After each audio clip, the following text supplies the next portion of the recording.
Deus de poder e glória. Deus, oh maravilha.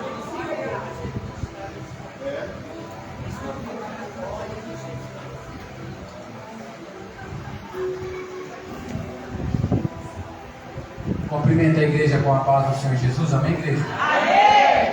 Glorificado e exaltado o Senhor, que concede esse privilégio de estarmos reunidos nessa noite, porque já estamos desfrutando de um grande milagre, porque nós deitamos e dormimos e acordamos, porque o sustentou. Porque se a gente parar para pensar, quantas pessoas não estão tendo hoje este privilégio que vocês estão tendo? Aí muitas das vezes o que nós fazemos é murmurar, reclamar, porque não conquistamos isso, aquilo, porque não deu certo, isso, aquilo. E esquecemos de agradecer coisas lindas e maravilhosas que Deus já tem feito para a gente até o dia chamado hoje.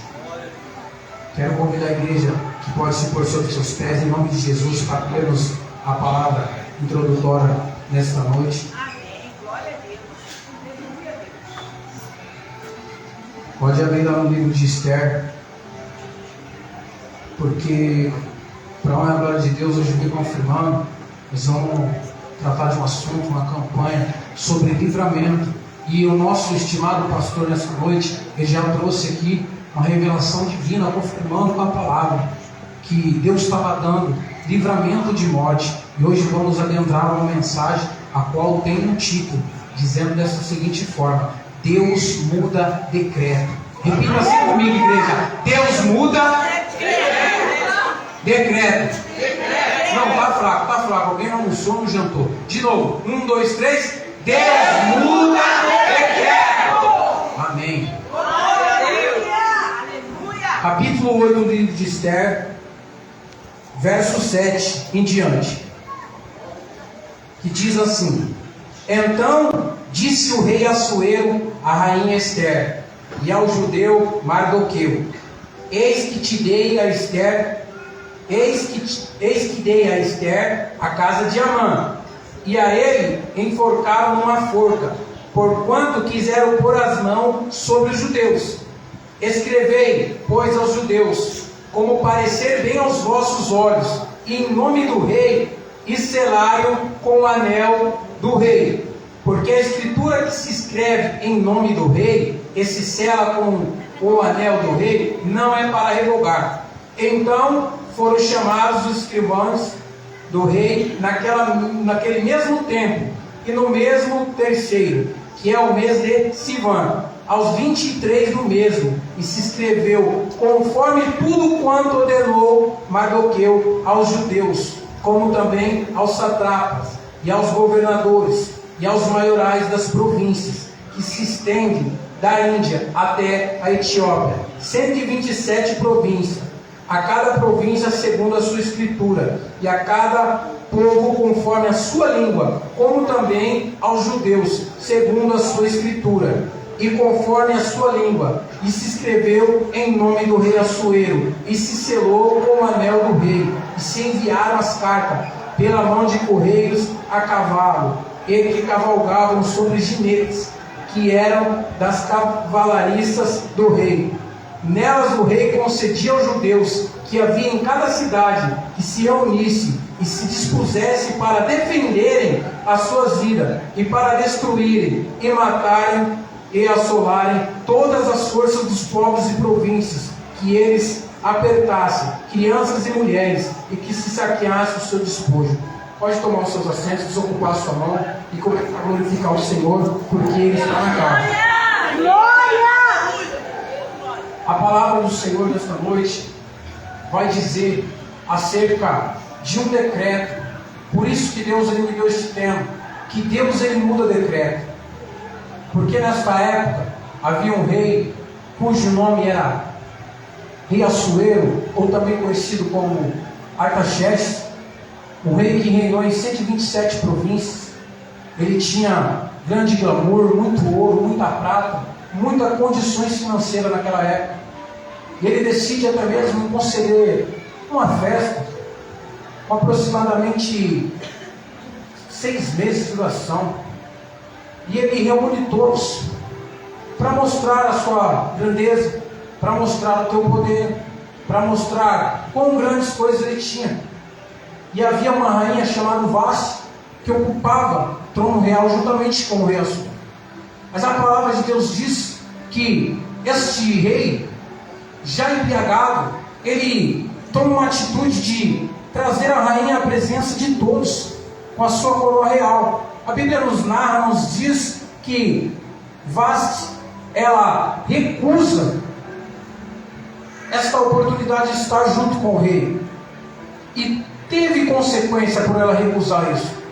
Ela não quer ir à presença do rei. Ela diz, não, eu não vou. E isso foi como se fosse uma afronta para o rei naquela época. Pessoas agora, os conselheiros do rei dizem, poxa, mas dessa forma não dá. Assim as esposas não vão respeitar os esposos. E assim sucessivamente cada vez mais. Então ele tem em mente os conselhos do que as pessoas passavam para ele, seus conselheiros, em tirar a rainha Vasti do trono. Por quê? Porque ela não foi obediente ao mandato do rei. O rei chamou e ela não quis esta oportunidade e este privilégio. E muitas das vezes é o que acontece no dia chamado hoje.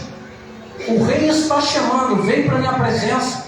E muitas das vezes o que as pessoas fazem? Elas correm da presença de Deus. Elas se recusam a estar junto com o Senhor Jesus. Elas se recusam a estar diante daquele que pode dar todo o amparo para ela.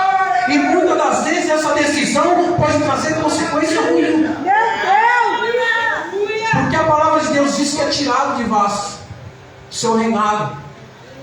Agora aquela oportunidade que ela teve em mãos, ela não vai ter mais. E a Bíblia diz que, se passado alguns tempos, o rei provavelmente era um rei muito poderoso, ele começa a se sentir talvez sozinho.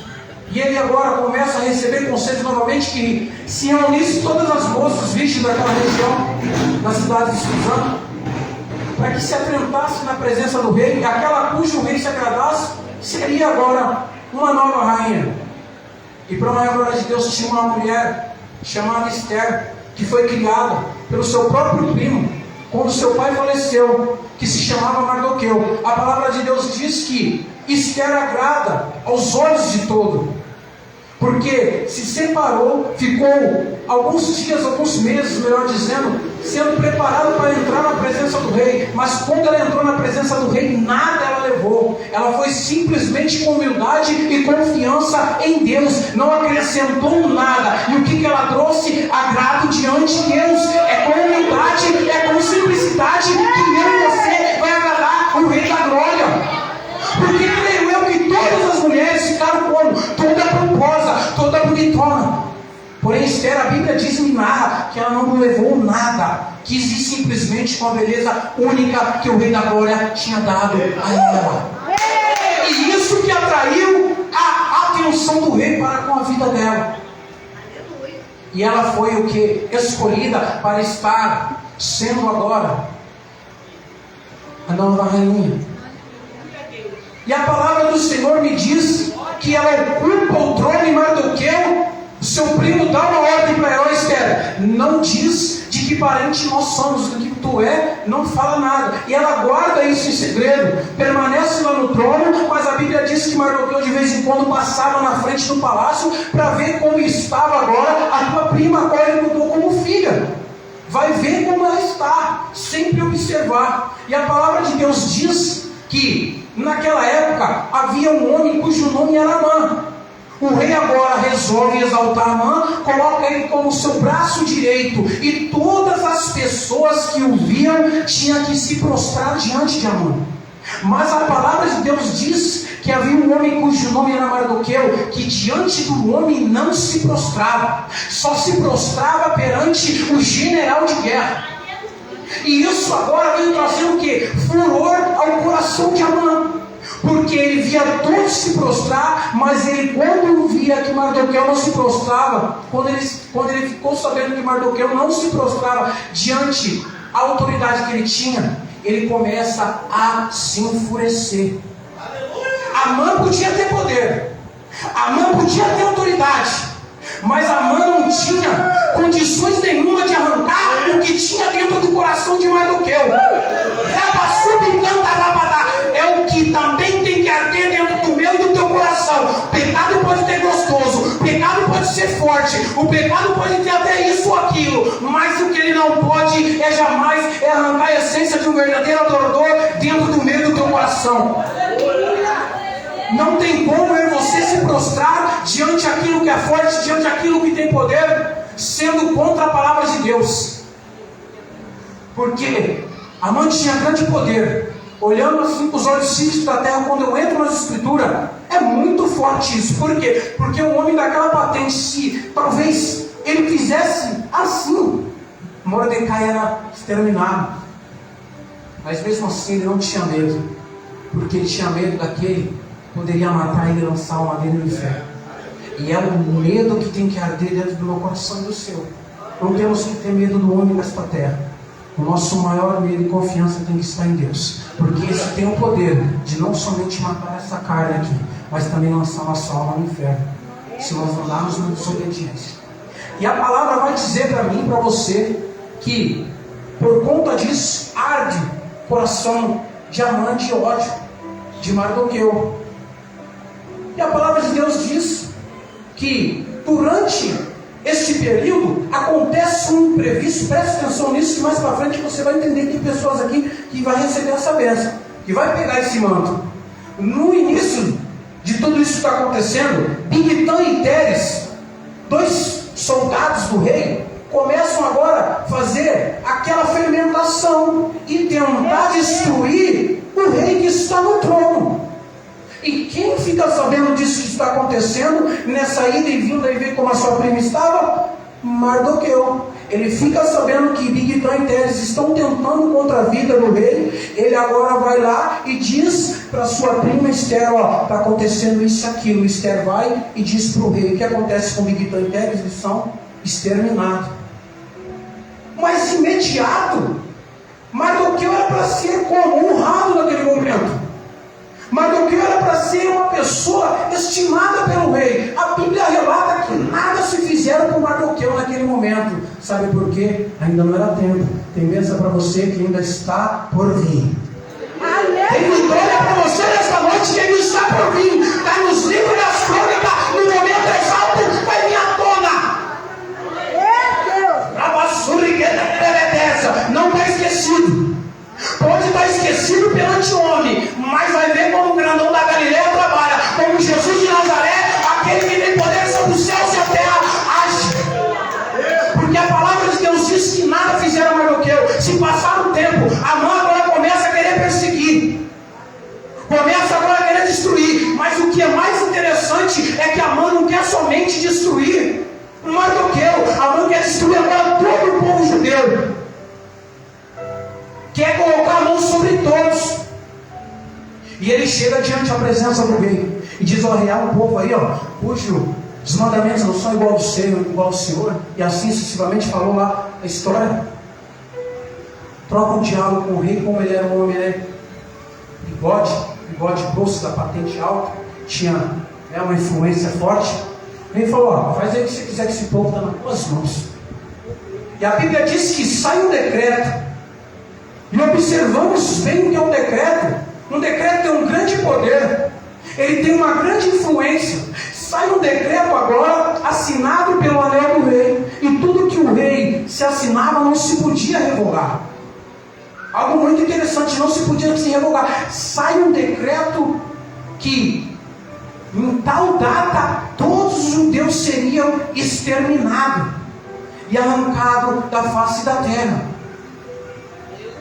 Se sai esse decreto, de repentemente, quando Mardoqueu sabe disso, ele começa agora a se derramar diante dos pés do Senhor. O estranho, interessante, é que o livro de Esther não se diz mencionado o nome de Deus, mas é notória a presença do Senhor na vida daquelas pessoas.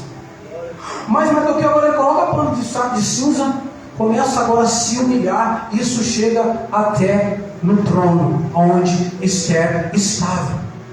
Sabe por quê? Porque ele estava se humilhando. Sabe o que Deus está dizendo para mim e para você nessa noite? Quando eu e você se humilha, vai chegar até o trono. Quando eu e você se humilhar na presença de Deus, vai ser notório isso lá no reino dos céus. Porque quando ele começa a se humilhar, colocar pano de saco de cinza e andar agora em pranto, chega até o palácio. A minha humildade, a minha busca, a minha sinceridade, o meu quebrantamento, o nosso, da igreja, diante do Senhor, vai acionar o trono do Rei da Glória. Aleluia. Porque foi o que aconteceu. Esther agora no trono real, ela fica sabendo o que está acontecendo, mas o que houve? Ela procura saber qual era a situação que estava acontecendo para Mardoqueu estar daquele tempo, daquele jeito, melhor dizendo. E a palavra de Deus diz que chega essa notícia. Saiu um decreto, vão destruir o povo judeu, vamos ser extintos praticamente da terra.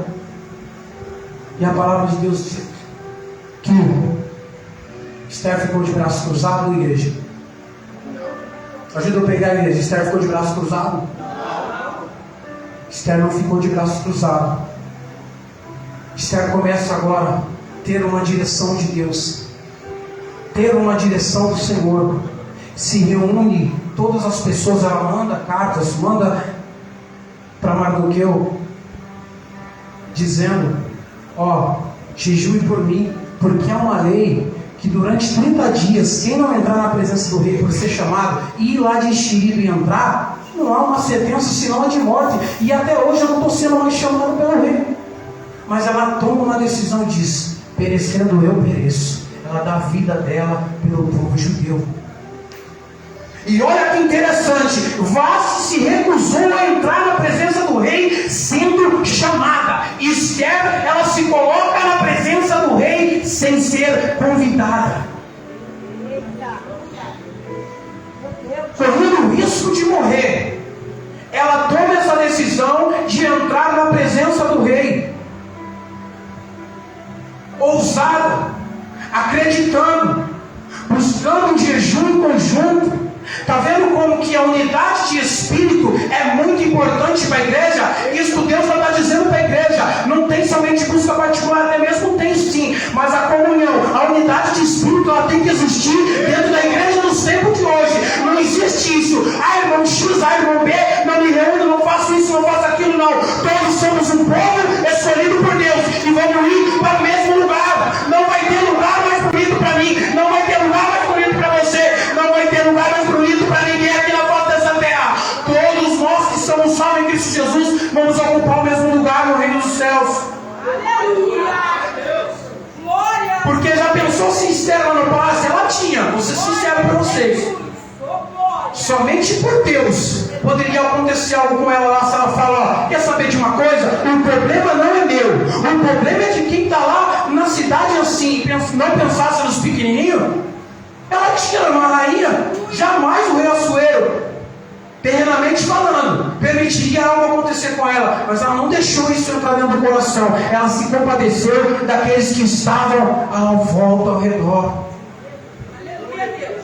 Mesmo estando em lugar de destaque, ela não usou disso, evangelista Daniel, para se sobressair e dizer: não, eu não quero saber do problema de ninguém, eu não quero saber disso, daquilo. E sabe o que Deus está dizendo para mim e para você? O problema da sua igreja é problema seu também.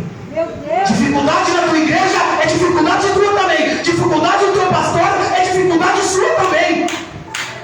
Dificuldade dos seus líderes é dificuldade sua também. Prova que o seu irmãozinho está passando é prova sua também. Não é para ir no WhatsApp e fofocar que irmão X, irmão A, irmão B está fazendo isso ou aquilo, não. Porque isso não vai agradar a Deus. O que vai agradar a Deus é olhar com olhar de misericórdia e se preocupar com o problema do próximo, sim. Porque é isso que Deus quer da igreja nos tempos de hoje. É muito sério que estamos vivendo nos tempos. Eu não estou dizendo igreja Marco, não. Preste atenção no que eu estou dizendo a igreja em conjunto. A igreja toda do mundo está precisando de trazer essa essência para dentro do coração. Nós temos sim que se compadecer, porque a Bíblia diz para nós, em Atos, capítulo 2, verso 42, se não me falha a memória, que todos os cristãos daquela época tinham tudo em comum. Eles vendiam suas próprias propriedades para repartir com os demais. E cada dia o Senhor acrescentava mais à igreja. Ou seja, eles tinham comunhão. E o que Deus está trazendo para nós nessa noite é comunhão. Quer ter livramento? Quer ter livramento na tua vida? Quer ter livramento na tua casa? Então começa a agir com mais comunhão. Comunhão com o irmão. Comunhão com o teu próximo. Comunhão com alguém no teu trabalho. Porque a nossa estimada pastora trouxe uma palavra aqui, mas pegando o gancho, apertando a oportunidade, que bem-aventurado é o varão que não anda segundo o conselho do ímpio, nem se detém nas rodas dos escarnecedores. Faz uma reflexão aqui. Que conselho você está pegando no teu trabalho? Que conselho você está pegando no teu dia a dia? Com quem você está andando? Com quem você está usufruindo daquilo que Deus tem te dado? Será que você está gastando o teu tempo buscando a Deus? Falando de Deus com as pessoas? Ou é melhor dizendo, será que eu estou sendo influenciado? Ou eu estou influenciando quem está no meu trabalho? Eu tenho que influenciar quem está no meu trabalho. Não quem está no meu trabalho influenciar quem eu sou. A não ser que sejam dois cristãos verdadeiramente salvos. E os dois trocarem palavras bíblicas. Louvado seja Deus.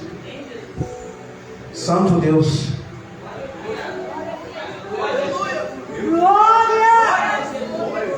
E a palavra diz para nós que após Esther tomar conhecimento do que estava acontecendo, jejua, ora, com certeza busca Deus, e ela toma uma decisão e entrar na presença do rei. A Bíblia diz que o rei estava sentado no teu trono real. E lá vem Esther, cheia de Deus, cheia da presença. Se o rei não se agradasse com ela naquele momento, não tinha outra sentença a não ser a de morte. A palavra de Deus diz que quando ela entra na presença do rei, o rei bate o olho nela. E o rei faz o que? Ele estende o cetro para ela, dizendo que estava em paz e que ele recebia ela de bom grado. O rei agora estende o cetro para Esther e ela toca o cetro. Mas por que isso aconteceu? Porque Esther estava de oba-oba? Porque Esther estava de fofoca? Porque Esther estava com disse-me-disse quando o povo estava precisando de ajuda? Não, porque Esther estava buscando em Deus. E há poder nos